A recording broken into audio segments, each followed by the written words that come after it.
Kaya malamang siguro kaya hindi binigay yung sweldo mo dahil pinipitasan mo siyang bakla eh. Hindi. Ha? Hindi. Sinasakyan yung alam. Sinasakyan mo siya? Ako pa nagre-report doon. Ha? Ako pa nagre-report. Pero malaki utang na loob mo ron dahil sabi mo siya nagpasok sa yung gwardiya. Ha? Sabi mo yung sabi na nagpasok sa yung gwardiya?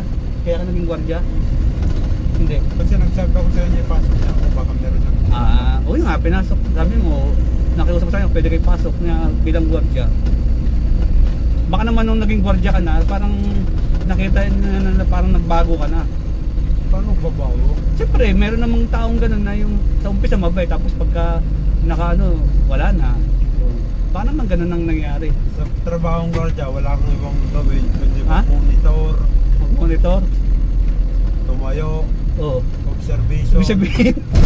Ibig sabihin nakaupo ka? Tumayo, Ha? nakatayo. Nakatayo ka dapat, hindi yung tumayo kasi Nakatayo. nakatayo ka lang. Dapat isang ano ka lagi, yung attended ka sa mga ginagawa mo na alisto ka sa mga ginagawa mo, alisto, di ba? Sa- Na-alert ka dapat sa mga ginagawa mo, di ba? Na?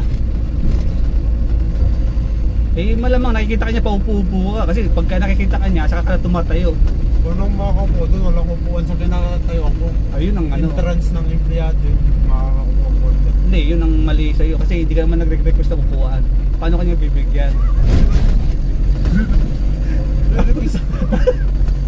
Tapos siya tapos siya pasisisihin mo kung bakit hindi ka nakakaupo. Sadyang mali na. Ha? Sadyang mali.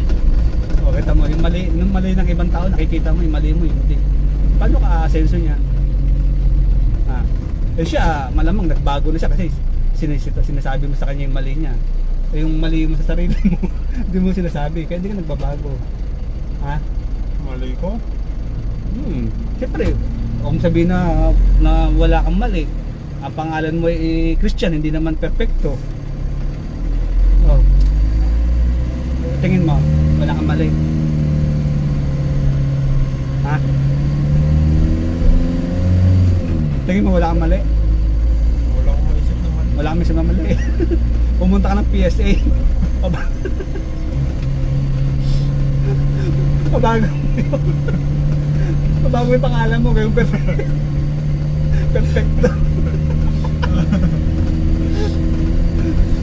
Perfecto Estrada. Ano nga pala middle name mo? Ha? Ano nga middle name mo?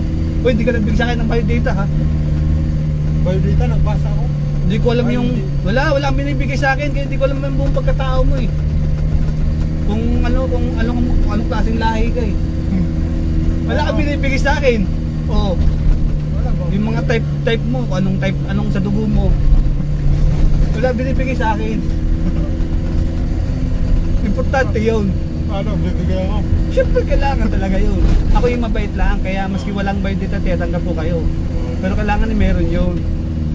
Kasi siyempre, paano, mamaya mag-collapse ka ron sa trabaho, tapos hindi ko alam kung anong diba?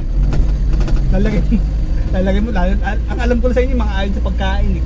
Ito, ayaw mo ng mga gulay, kaya yung misis ko nahirapan magluto ng ulam. Oo. Puro karne. Nagre-reklamo sa akin ng misis ko. Hindi ako nagre-reklamo. Hindi nga nagre-reklamo pero nabog kayo pag nagulay ang ulam. Tama nga, Oo. diba? Ako gusto ko ng gulay. O ano? Kasi kala mo yung mga utot na, O, ba't- si Christian daw, ayaw ng gulay, di ba? Parang nakaka-open yun. Na-open ka? Oo. O umiyak ka? O hindi ka na-open. Hindi ka na-open, hindi ka umiyak eh. Kung ikaw yung umiyak, nakita nilang umiyak ka, malamang matatauhan yung mga yun. Kumakain ka ng gulay. Bukas pagpitauhan natin. Ha? Oo. Huwag kang a-absent. Pakbitaw ulam bukas. Ha? Sasabihin ko kay Eva, Mami, magluto ka ng pakbit. As in pakbit lang, walang pritong isda. Ha? Ha?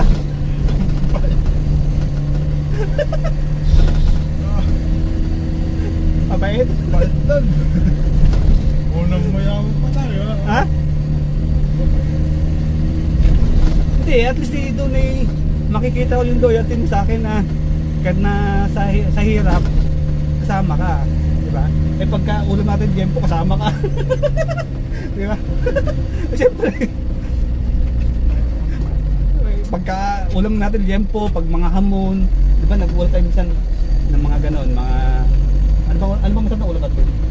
Mga Pinakamasarap. crispy kare-kare, no? Yung niluluto natin. Yung niluluto kong ano, yung niluluto kong papaitan. Oo. Yun. O eh, nasasarapan ka daw. Sarap.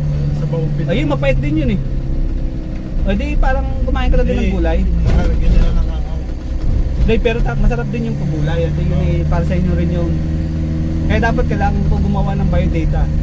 Lalagay mo dun yung gusto mo tsaka ayaw mo. Siyempre, importante sa mga employer na kagaya ko. Kasi, Sabay din ako din. kailangan nyo lalagay mo rin biodata yung Nalalagay ko. yung mga gusto mo tsaka ayaw mo. Siyempre, kailangan nyo namin mga employer, ano yun, mga employer yun, yung gano'n. Kasi doon na kami Sa resume na lang. Hindi ko ilalagay. doon na kami makakagati sa inyo. Siyempre, pagka kami galit, hindi papakain ko sa iyo yung ayaw mo. Sa resume na lang. Ha? Wala na Hindi. nakalagay na.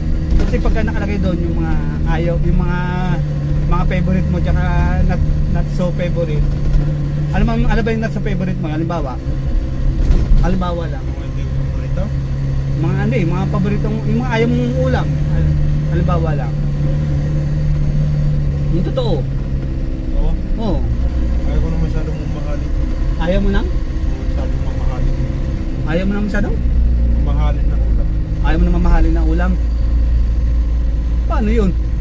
Ay di, yung nga, gulay ang papaulam ko sa'yo. Ay, kasi hindi mamahalin yun. Akin lang? Oo. Sa iba? Hindi, parang pag nga, kasi lalagay mo sa may biodata mo yung mga paborito niyong ulam, tsaka yung ayaw nyo. Kasi doon na kami makakaganti sa inyo. Oo. pag di ko na gusto ang trabaho ninyo, di, papakalam po. Alam mo, pakainin pa yung masarap. Ha, libre na nga yun, tapos papakainin pa, di ako naman na ano, di ba? Doon mo lalabas yung kante mo. Oo. Pero libre naman ng bulos. Unli. Ano? Halimbawa na lang, si Leila gusto ng pet ng manok. Nang? Pwede Pet ng manok. manok, oo. Ala. Diba? Ayaw. Hindi, Hindi yung maganda. nga, hindi pagka gumawa siya ng biodata, nilagay niya rin yung paborito niya pet ng manok. Paano pag hindi maganda ang nagtrabaho doon? Hindi, hindi ko siya bibigyan ng pet ng manok. Ayaw, manok na gulugod na lang. Gulugod ng manok na rin yung ibigay. Kung pakialaman yung mga paborito ng iba tsaka ayaw ng iba, yun sa'yo, ilagay mo sa biodata mo, ha? Uy, bukas kailangan yan, gwardiya ka, dapat pag sinabi sa'yo kailangan ko ng gato, dapat gagawin mo kagad, ha? Ha? Uy, Ano ba mo na ipasa? wala ka na ipasa, di nga kita kilala kung sino kayo. Di ko lang middle name, uy, malapit tayo, papatayin ko na itong vlog natin.